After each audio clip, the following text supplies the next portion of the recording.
I've dealt with slumlords. I've dealt with Karens, micromanagers, and I'm telling you right now, it's not worth it. I've had so many clients that have reached out to me after they've signed the lease and said, we signed the lease, we put in a bunch of things in an addendum that we would have to do and comply with, and even though we do all of these things, the owner is still reaching out to us on a weekly basis to try to make us implement more restrictions to the guests, more rules.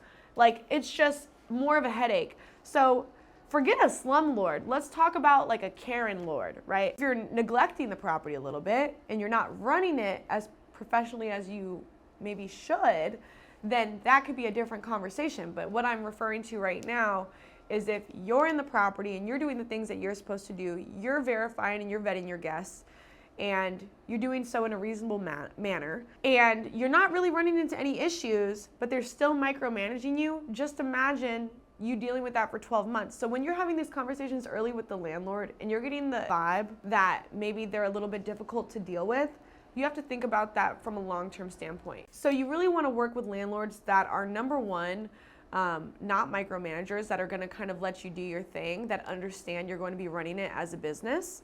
They just want to collect their rent most of the time. Most landlords just want to collect their rent. They're pretty chill, but not always. So you got to kind of watch out for those.